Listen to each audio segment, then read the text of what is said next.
എല്ലാവർക്കും നമ്മുടെ വീഡിയോയിലേക്ക് സ്വാഗതം. നമ്മൾ ഇന്നുള്ളത് കോഴിക്കോട് ജില്ലയിലെ കാരന്തൂർ എന്ന സ്ഥലത്ത് ശ്രീ തുറയിൽക്കാവ് ഭഗവതി ക്ഷേത്രത്തിലാണ്. നമുക്ക് ഈ അമ്പലത്തിലെ കുറച്ച് കാഴ്ചകളൊന്ന് കാണാം. കോഴിക്കോട് ജില്ലയിൽ കാരന്തൂരിൽ കോണോട്ട് എന്ന സ്ഥലത്താണ് ശ്രീ തുറയിൽക്കാവ് ഭഗവതി ക്ഷേത്രം സ്ഥിതി ചെയ്യുന്നത്. ഏകദേശം 2000 വർഷത്തോളം പഴക്കമുള്ള സ്വയംഭൂദേവി ചൈതന്യമുള്ള പുണ്യസങ്കേതമാണ് ശ്രീ തുറയിൽക്കാവ് ക്ഷേത്രം.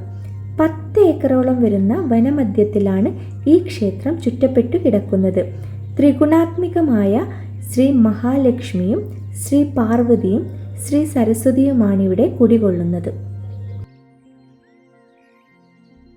അതിശക്തി പ്രവാഹത്താൽ പരിപാവനമായ പ്രദേശം, ചുറ്റും കാടുകളും കോട്ടയും, അതിന് മധ്യത്തിൽ പശ്ചിമ ദർശനമായ മേൽപ്പുരയില്ലാത്ത ശ്രീകോവിലും, നടയ്ക്ക് മുന്നിൽ തീർത്ഥപവിത്രമായ ചിറയും, ചാഞ്ചാടി കളിക്കുന്ന വാനരന്മാരും തുറയിൽ ഭഗവതിയുടെ ചൈതന്യത്തിൻ്റെ കാലാംശമായി വിളങ്ങുന്നു. ഈ ക്ഷേത്രത്തിൻ്റെ ഐതിഹ്യം എന്താണെന്ന് നോക്കാം. ത്രേതായുഗത്തിൽ രാമരാവണ യുദ്ധഭൂമിയിലേക്ക് മൃതസഞ്ജീവനിയും വഹിച്ചു കൊണ്ടുപോയ ശ്രീ ഹനുമാൻ സ്വാമിയുടെ പക്കൽ നിന്നും ഋഷഭാദ്രിയുടെ ശകലം അടർന്നു വീണ് അഭിവൃദ്ധിപ്പെട്ടതത്രേ ക്ഷേത്രത്തിന് ചുറ്റുമുള്ള വിശാലമായ കോട്ട.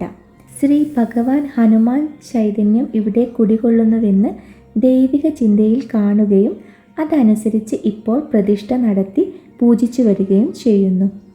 ഹനുമാൻ പ്രീതി കൊണ്ട് ഭക്തജനങ്ങൾക്ക് സമ്പൽ സമൃദ്ധി, സന്താനകീർത്തി, അഭിഷ്ടസിദ്ധി എന്നിവ ലഭ്യമാണ്.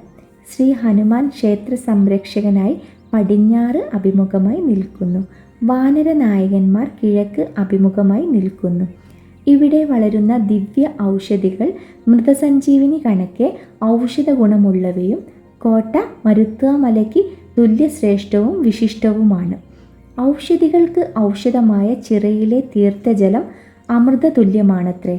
കാലാന്തരങ്ങളിൽ ക്ഷേത്രം മൺമറഞ്ഞു പോയെങ്കിലും അത്യപൂർവമായ ദേവീ ചൈതന്യം ചാരം മൂടിയ കനൽക്കട്ട പോലെ പ്രകൃതിയുടെ പഞ്ചപൂജകളും വാനരന്മാരുടെ പത്രപുഷ്പ ഫലാദ്യാർച്ചനകളും ഏറ്റുവാങ്ങി അണയാതെ കിടക്കുകയും കുവ കിളയ്ക്കാനെത്തിയ സ്ത്രീകളെ നിമിത്തമാക്കി സ്വയംഭൂവായി പുനരാവിർഭവിക്കുകയും ചെയ്തു. ദേവീ ചൈതന്യം തുറക്കപ്പെട്ട സ്ഥലത്തിന് തുറയിൽക്കാവ് ദേവീക്ഷേത്രമെന്ന് പേരും വന്നു. വഴിപാടുകൾ. കൂവപ്പായസമാണ് ഭഗവതിക്ക് പ്രധാന വഴിപാടായി സമർപ്പിക്കേണ്ടത്. ശനിയാഴ്ചകളിൽ ഹനുമാൻ സ്വാമിക്ക് കുഴച്ച അവൽ, കദളിപ്പഴ നിവേദ്യം, ത്രിമധുരം എന്നിവയൊക്കെ വഴിപാടായി സമർപ്പിക്കാവുന്നതാണ്. അതുപോലെ ഈ ക്ഷേത്രത്തിലെ കുരങ്ങോട്ട് പ്രധാനമാണ്. ക്ഷേത്രത്തോളം തന്നെ പഴക്കം പറയാവുന്ന ഒരു പറ്റം വെള്ളക്കുരങ്ങന്മാർ തലമുറകളായി ഇവിടെ കഴിഞ്ഞുകൂടുന്നു. മൊച്ചകൾ എന്നും ഇവയെ വിളിച്ചു പോരുന്നുണ്ട്. ഭഗവതി താൽപ്പര്യത്തോടെയും വാത്സല്യത്തോടെയും വളർത്തുന്നവയാകയാൽ അവർക്ക് ഭക്ഷണം കൊടുത്ത് സന്തോഷിപ്പിക്കുന്നത് ദേവീപ്രസാദം ലഭിക്കാൻ എളുപ്പമായ മാർഗമാണെന്ന് പറഞ്ഞു വരുന്നു. അതിനാൽ തന്നെ വാനരന്മാർക്ക് ഭക്ഷണങ്ങളായി ധാന്യങ്ങളും പഴവർഗ്ഗങ്ങളും ഇവിടെ സമർപ്പിക്കാവുന്നതാണ്. ഉത്സവത്തെക്കുറിച്ചാണ് പ്രതിപാദിക്കുന്നത്.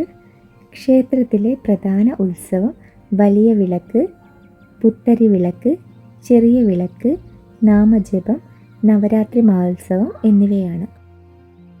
ഒത്തിരി സ്നേഹത്തോടെ നമുക്ക് വീണ്ടും കാണാം.